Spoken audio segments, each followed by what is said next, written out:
할렐루야. 우리 옆사람과 이렇게 한번 인사하겠습니다. 하나님이 당신의 예배를 기뻐하십니다. 인사하겠습니다. 여러분, 함께 예배함이 여러분 가장 큰 복임을 여러분 믿으시기 바랍니다. 2019년도 벌써 어느덧 6월 첫째 주로 예배를 하나님께 올려드리게 되었습니다. 여러분, 좀 진부한 표현일 수 있지만 시간이 정말 날아가는 것 같지 않습니까? 그렇죠? 이제 본격적으로 이제 여름이 시작되고 무더운 더위가 시작될 텐데, 여러분, 이 점점 뜨거워질 이 날씨만큼이나 하나님을 향한 우리의 신앙과 열정도 더욱 뜨거워질 수 있길 주의 이름으로 간절히 축원합니다.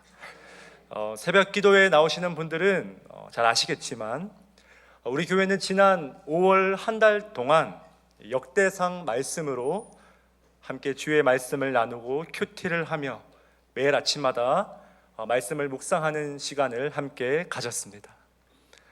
저도 개인적으로 이 역대기의 말씀을 매일 아침마다 묵상하면서 여러분, 언뜻 보면 지루한 족보가 계속 이어지는 것 같고 겉보기에는 굉장히 불친절하고 좀 퉁명스럽고 좀 다가가기 힘든 것처럼 느껴질지 모르지만 한 껍질만 벗겨서 그 안을 들여다보면 정말 풍성하게 드러나는 그 하나님의 복음, 하나님의 마음.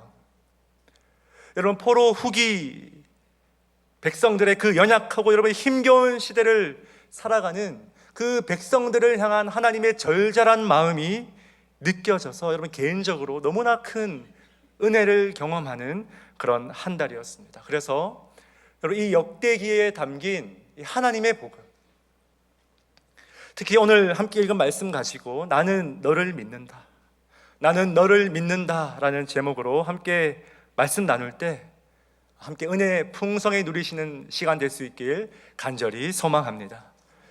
여러분, 제가 고등학교 다닐 때의 일입니다. 여러분, 우연히 기회가 되어서 이제 같은 반 학생들 전체가 함께 이 TV의 한 개그 프로그램에 방청 개그로 참여한 적이 있습니다.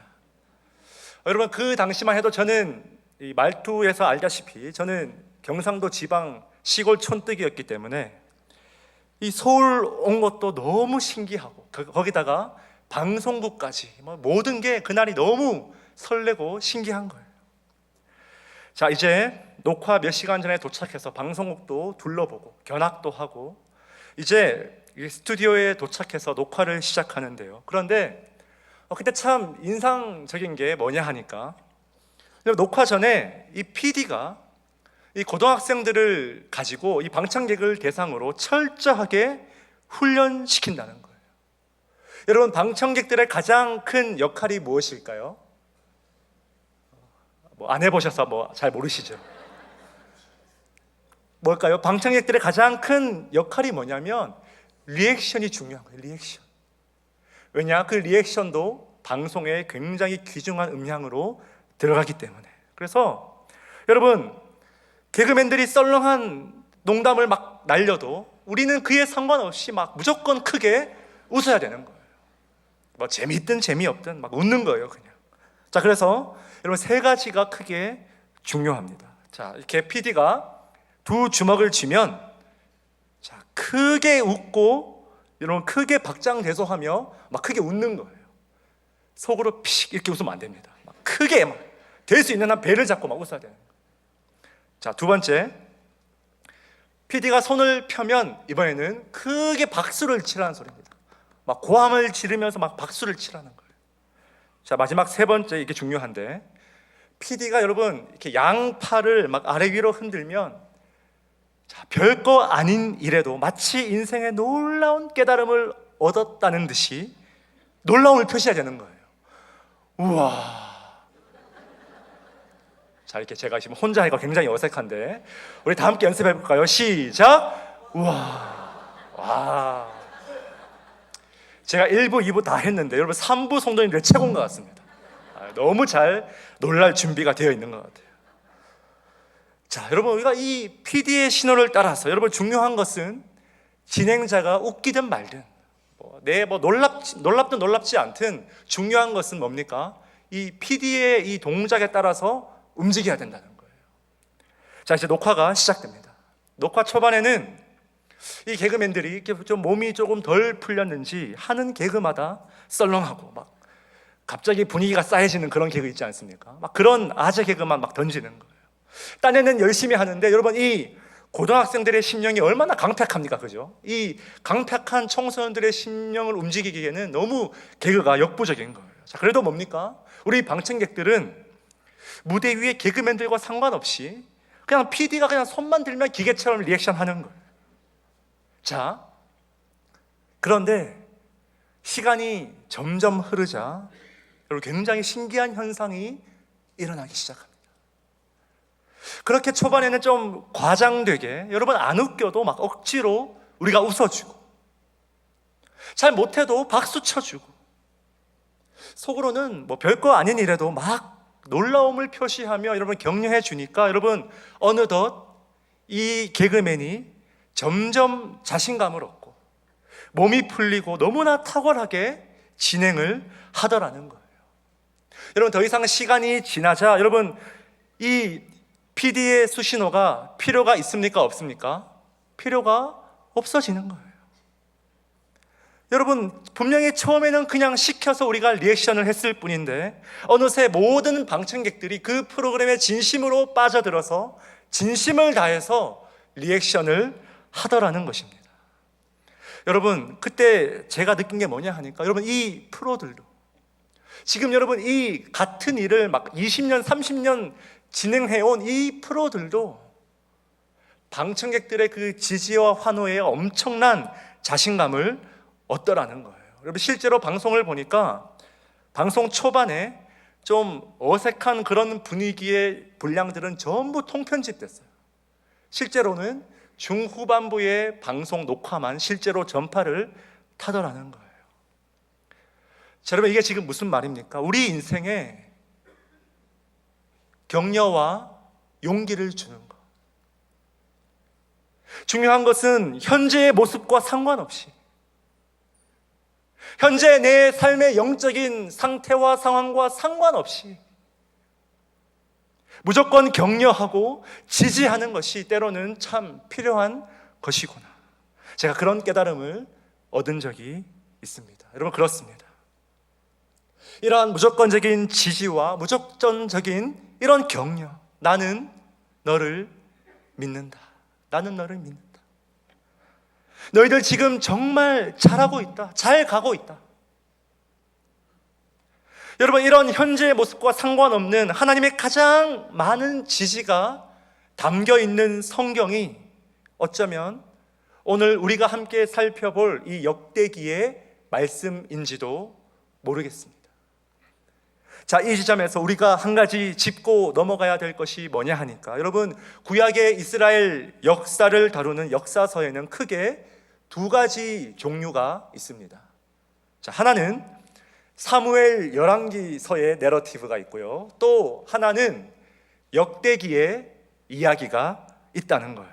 자, 그런데 성경을 조금만 관심 있게 읽어보시면 이 두 종류의 역사서가 얼마나 비슷한 이야기를 다루고 있는지를 우리가 한눈에 알아볼 수 있어요. 자, 그런데 중요한 것은 겉보기에는 이 두 역사서가 같은 이야기를 다루고 있는 것처럼 보이지만 이 각자가 던지고 있는 신학적인 질문은 굉장히 다르다는 거예요.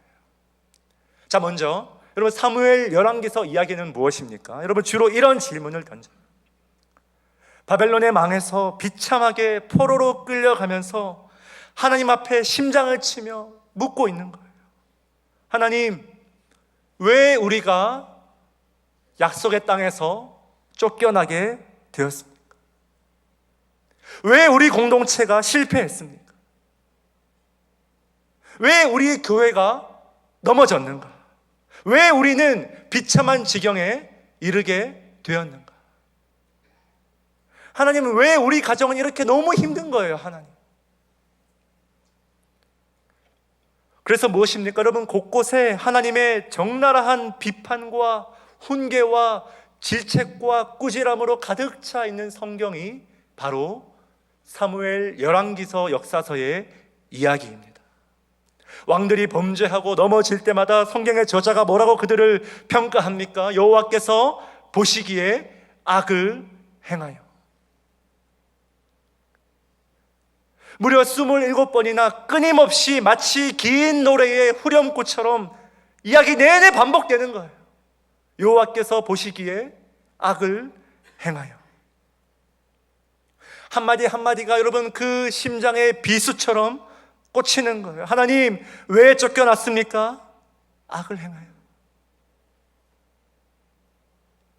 하나님, 왜 우리가 실패했습니까? 악을 행하여. 하나님, 어쩌다 우리가 이 지경까지 이르게 되었습니까? 악을 행하여. 하나님, 왜 우리 가정이 이렇게 힘든 시간을 보내야 합니까? 악을 행하여.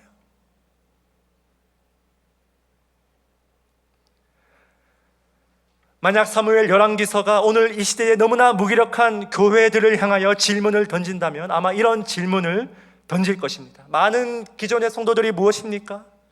교회에 실망하여 점점 더 교회를 나가지 않는 성도들이 점점 더 많아지는 거예요.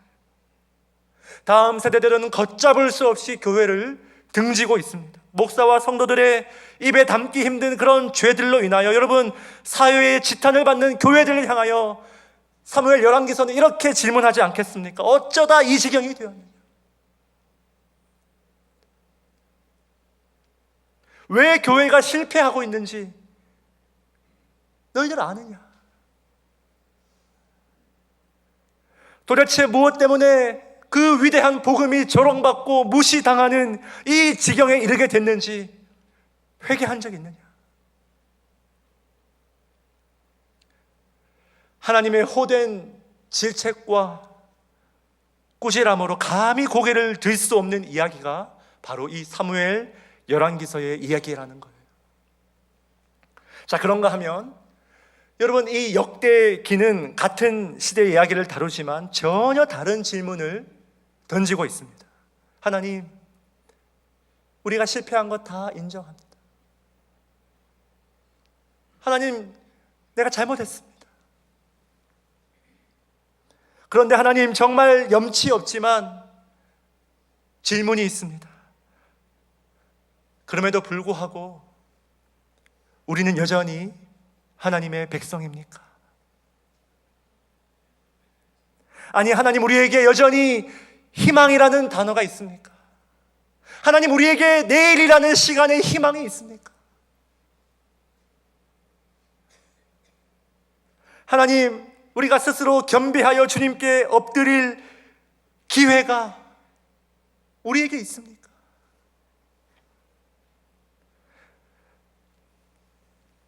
다시 한번 우리를 받아줄 수 있겠냐는 거예요.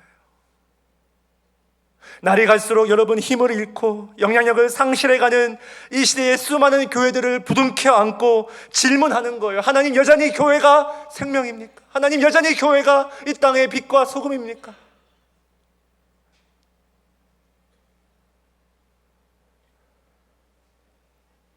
그래서 역대기는 여러분, 다시 한번 이스라엘의 역사를 처음부터 끝까지 되돌아보면서 바로 이 처절한 질문에 대한 하나님의 답을 매 장마다 선포하고 있습니다. 하나님의 대답이 무엇입니까? 할 수 있다. 할 수 있다. 너희들은 여전히 하나님의 백성이다. 바벨론 포로에서 돌아와서 이제 다시 척박한 땅에서 하나님의 공동체를 재건해 내야 될 너희들, 비록 크나큰 실패를 경험했지만 너희의 지난 과거의 상처와 아픔이 여전히 너희 심령 가운데 얼룩져 있지만 너희들은 여전히 내가 붙들고 있는 나의 언약 백성이다. 믿으십니까? 그래서 여러분, 성경은 기가 막히게 이 양쪽의 균형적인 관점을 제시하고 있다는 거예요. 여러분, 때로는 우리의 삶 가운데 채찍이 필요해요. 훈계가 필요해요.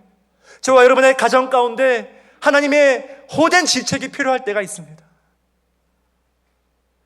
왜 내가 실패했는지 되돌아보며 주님 앞에 철저하게 회개로 눈물로 회개하는 가정이 여러분 너무나 필요하다는 거예요. 왜요? 하나님은 죄를 향하여 합당한 채찍을 드시는 공의의 하나님이시기 때문입니다. 아니 어쩌면 여러분 이 공의야말로 죄를 지은 대상을 너무나 간편하게 처리해버리는 방식이 될 수 있는지도 모르겠어요. 여러분, 그래서 마키아벨리는 자신의 유명한 저서인 군주론에서 이렇게 현실적인 군주의 통치에 관해서 조언하죠. 사랑과 두려움 중에서 둘 중에 꼭 하나를 택해야 된다면 사랑받는 것보다 차라리 두려운 존재가 되는 것이 훨씬 낫다. 차라리 겁을 주는 것이, 그냥 처리하고 손을 털어버리는 것이 더 손쉬운 길인지 모른다. 어쩌면 여러분 그저 공의대로 다 처리해버리고 처벌해버리고 끝내버리는 것이 손쉬운 통치일지 모르지만 우리 하나님은 무엇입니까? 연약한 저와 여러분들에게 매일같이 영적으로 바닥만 기는 저와 여러분들을 향하여서 베푸시는 그 무조건적인 사랑. 나는 너를 믿는다. 비록 실패했지만, 비록 넘어졌지만, 비록 지금 현실은 엉망이지만 다시 일어설 것을 믿는다. 이런 하나님의 위로와 격려가 우리의 신앙의 여정 가운데, 아니 여러분 우리의 매일의 삶 가운데 얼마나 절실하게 필요하냐는 거예요. 이것이 바로 역대상이 무려 9장에 걸쳐서 기나긴 족보로 그 이야기의 대장정을 시작하는 이유입니다. 내가 너희 조상들에게 한 그 약속, 아브라함과 이삭과 야곱과 모세와 다윗과 내가 그들에게 한 약속을 결코 잊지 않았다는 거예요. 지금 비록 모든 것이 망가진 것처럼 보이지만 내가 아브라함을 붙들고 강권적으로 일하였듯이, 내가 모세와 다윗과 함께 거룩한 동행을 했듯이 내가 너희들과 다시 한번 함께 일하겠다는 거예요. 그리고 오늘 우리는 이 족보의 가장 마지막 부분이죠. 여러분 족보의 결론 부분을 함께 읽었습니다. 자, 그런데 흥미로운 게 뭐냐면 여러분 이 역대상에 있는 족보의 결론이 강조하고 있는 직분이 뭐냐 하니까 바로 성전을 위해서 일하는 자들. 다시 말해서 이 제사장들과 레위 사람과 특히 성전을 지키는 이 문지기의 역할을 굉장히 강조하고 있다는 사실입니다. 오늘 우리 함께 읽은 말씀 27절 말씀, 27절 말씀 다시 한번 함께 읽습니다. 시작.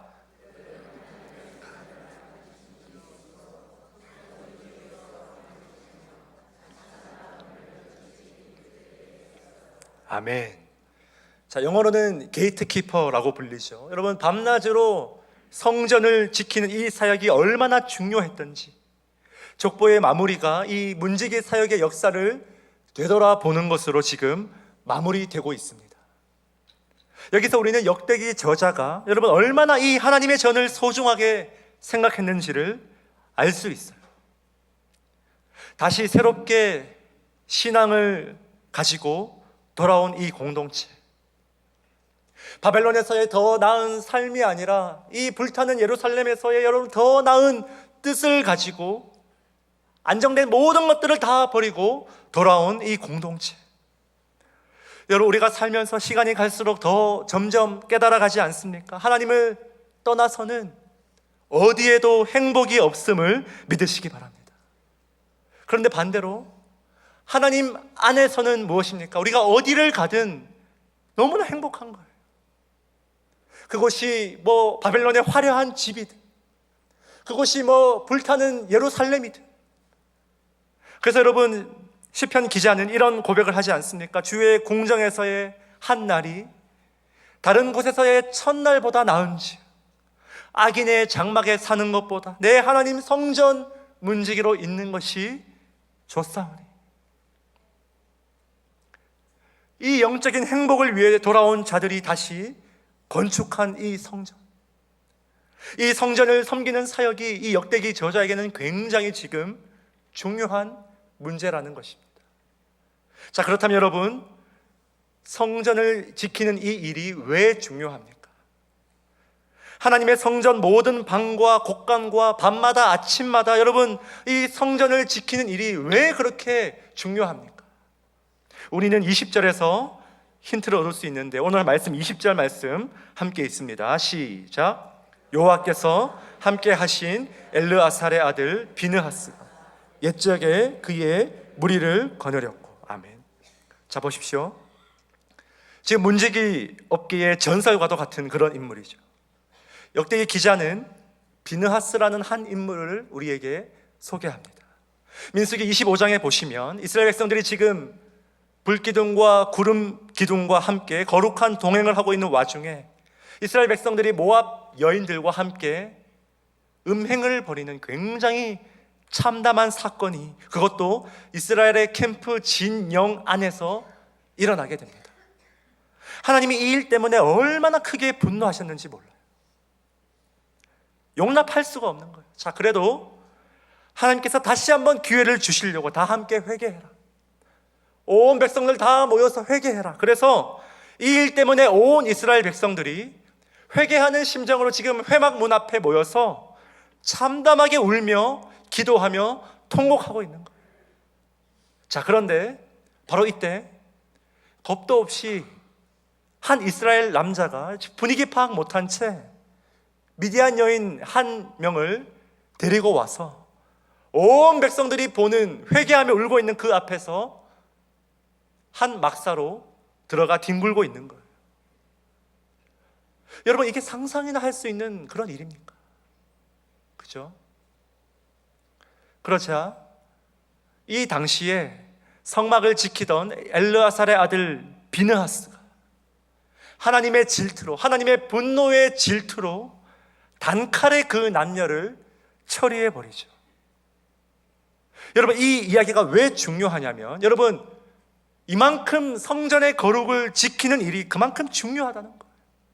문지기들의 역할이 무엇입니까? 거룩을 지키는 것. 성전이 오염되지 않도록, 하나님의 처소가 죄로 오염되지 않도록 밤낮으로 모든 장소마다 시간과 장소를 막론하고 여러분 철저하게 지키는 것이 그만큼 중요하다는 거예요. 그런데 무엇입니까? 자신의 선조들이 이 직분에서 그만 실패한 거예요. 여러분, 오죽하면 예레미야 선지자가 그 성전 앞에서 눈물로 호소하지 않습니까? 너희는 이것이 여호와의 성전이라, 여호와의 성전이라 하는 거짓말을 믿지 말라. 사랑하는 여러분, 성전이 무너진 것은 바벨론 적군의 총알에 의해서 무너진 것이 아니라 이스라엘 백성들의 거룩이 무너졌기 때문에 성전이 무너졌다는 사실을 기억하시기 바랍니다. 오늘날 교회가 영향력을 잃어버리는 것은 여러분, 외부의 그 어떤 적이, 안티 기독교 세력들이 교회를 공격해서 무너지는 게 절대 아니에요. 교회가 그 자체가 거룩을 상실할 때 교회는 영향력을 잃어버린다는 거예요. 여러분 보십시오. 이 성전에서 선포되는 모든 메시지가 거짓말이라는 거예요. 도저히 회복이 불가능할 정도로 지금 망가졌어요. 그래서 여러분, 이 성전을 다시 세운 포로 후기의 백성들에게는 이것이 너무나 아픈 그 마음의 심령의 상처의 기억이라는 거예요. 여전히 그들 마음 가운데 이런 마음이 들지 않겠습니까? 하나님, 과연 하나님이 이곳에 다시 임재하실까? 과연 하나님이 다시 한번 우리에게 말씀하실까? 자, 여러분, 이런 맥락에서 이 중요한 직분이 성전 문지기들에게 주어졌다는 사실입니다. 특히 여러분, 하나님께서 이들에게 귀한 직분을 맡기실 때에 어떤 마음으로 맡기셨는지를 잘 보여주는 한 가지 문구가 있습니다. 여러분, 오늘 말씀 22절에 보니까요, 다윗과 선견자 사무엘이 전에 세워서 이 직분을 맡긴 자라. 26절에도 보니까요, 이는 문지기의 우두머리 된 레위 사람 넷이 중요한 직분을 맡아.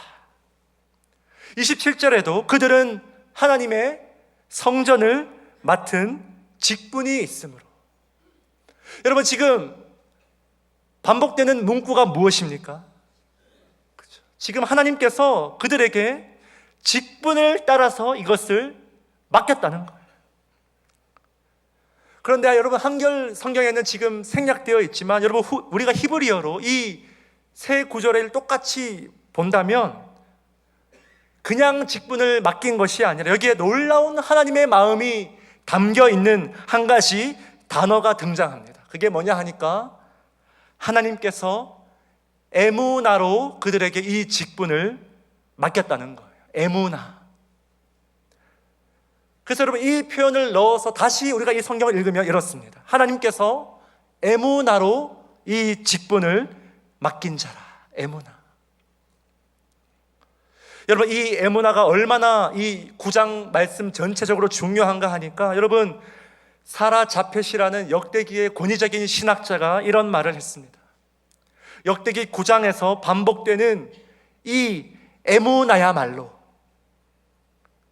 포로 후기 백성들을 향한 하나님의 애절한 마음이 담겨 있는 최고의 복음 메시지이다. 자, 그렇다면 도대체 이 에무나가 무엇인가요?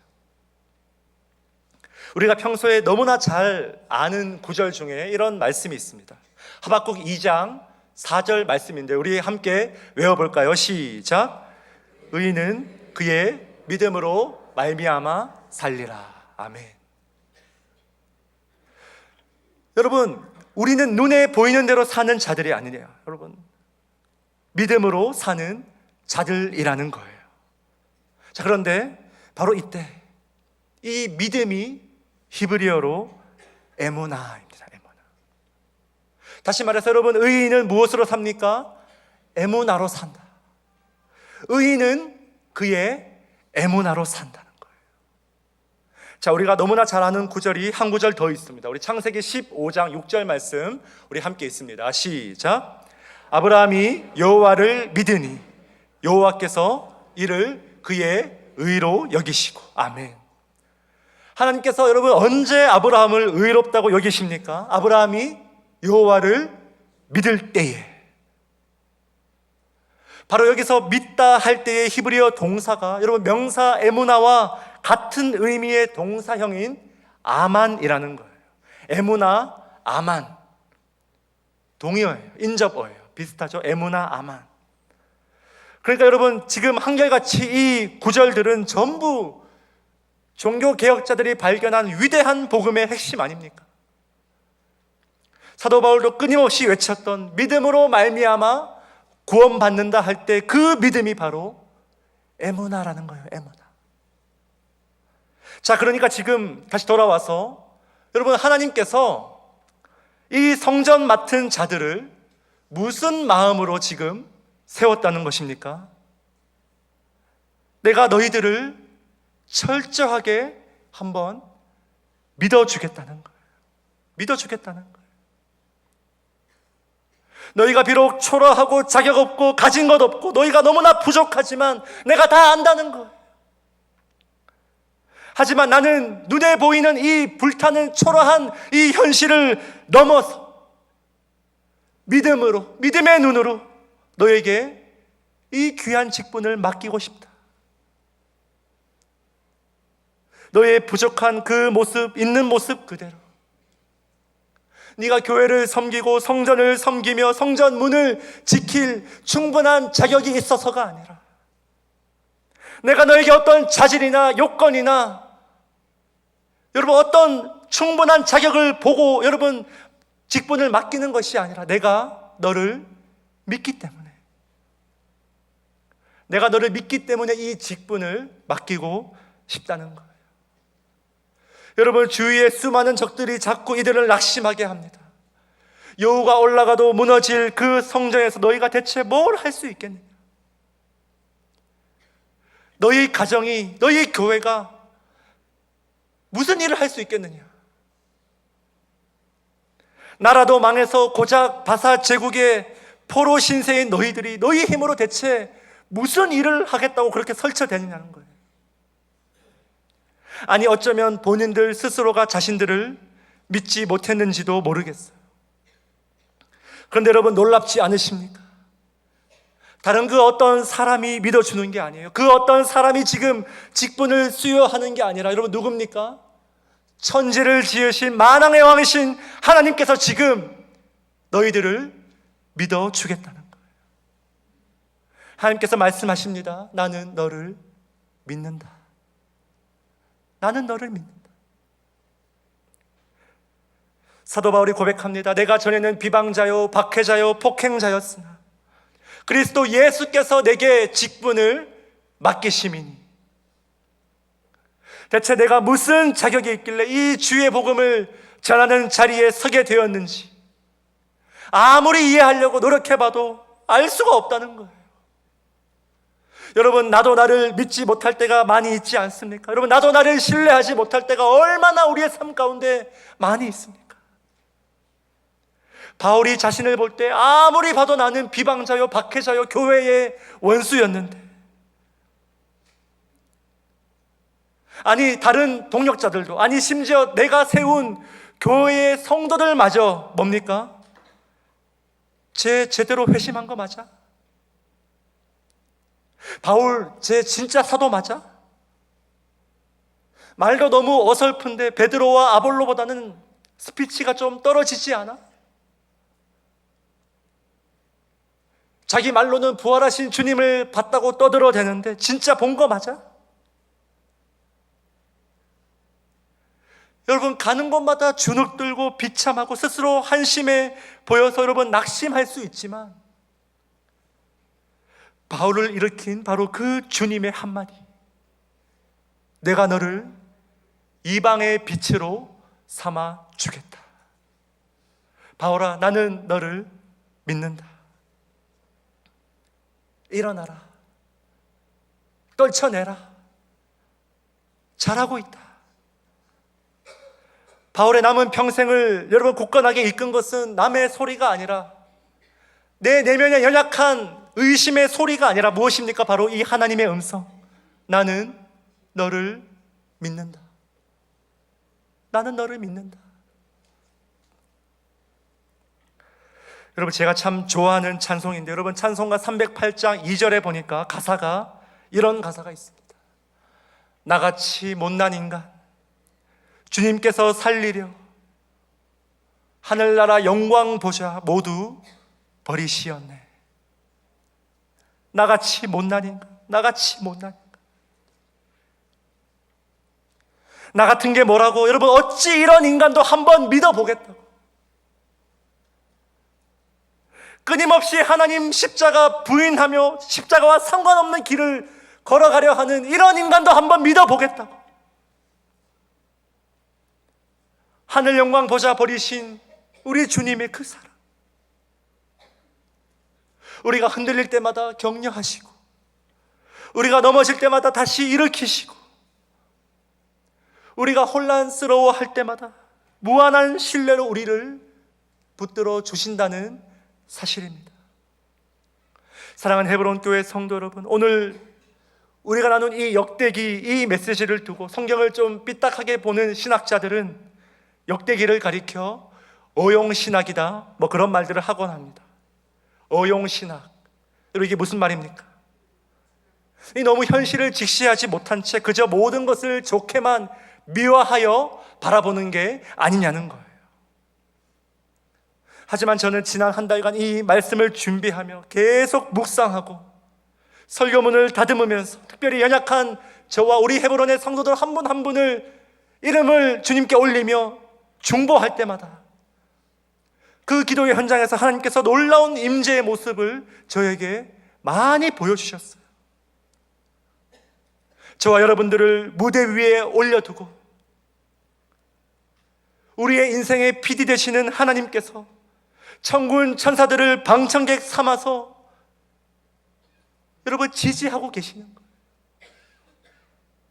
마치 썰렁한 개구에도 한없이 웃어주는 그 방청객처럼 내가 목사로서 너무 부족하고 연약해서 눈물로 주님께 호소할 때마다 신영아, 너는 잘하고 있다. 너가 하루하루 하나님 나라의 확장을 위해서 정말 애쓰고 있구나. 하는 것마다 어설프고 부족하고 모자란 것 천지인데 하나님께서 나는 아무것도 한 게 없는데, 하나님이 그렇게 말씀하시는 거예요. 때로는 무엇입니까? 우리가 한 가정의 부모로서, 영적 제사장으로서, 또한 일터에서 너무나 부족하여 방황하며 갈 바를 알지 몰라 너무 캄캄하여 혼란스러워 할 때마다 주님 크게 웃으시며 지지하시는 거예요. 잘하고 있다. 굳건하게 지금 잘 가고 있다. 내가 바로 너의 뒤에 있다. 힘내라. 이 낯선 이민 생활 수십 년을 살아도 여러분 여전히 아무 이유 없이 그저 외롭고 낙심되고 인생이 지치고 너무나 외로울 때마다 하나님께서 손을 아래 위로 펴시며 방청객 천사들을 동원하며 여러분 우리를 응원하시는 거예요. 너 정말 멋진 성도다. 내가 허락한 삶의 현장에서 너무나 잘 버티고 있다. 잘 가고 있다. 나는 너를 믿는다. 오랜 시간 병중에 누워서 여러분 고통당하는 성도들이 얼마나 지금 많이 있습니까? 모든 것을 포기하고 싶고 인생의 마지막 희망의 끈도 놓아버리려고 하는 그들에게 하나님 이제 그만하고 싶어요. 그만하고 싶어요. 날마다 한숨으로 기도하는 여러분 그 성도들에게 하나님 찾아가십니다. 너가 침상에서 비록 힘들지만 너무 잘 버티고 있다. 잘 버티고 있다. 그렇게 끝까지 나와 함께 주어진 시간을 걸어가자. 이처럼 여러분 우리에게 먼저 믿음을 보여주신 하나님께 우리가 무엇으로 반응해야 마땅합니까? 오직 의인은 믿음으로 말미암아 살리라. 믿으십니까? 여러분 하나님께서 우리의 현실을 보지 않고 현실 너머의 믿음의 시선으로 저와 여러분들을 바라봤다면 우리 또한 우리 눈앞에 놓인 처절한 현실을 있는 그대로 바라보지 말고 무엇입니까? 믿음의 눈으로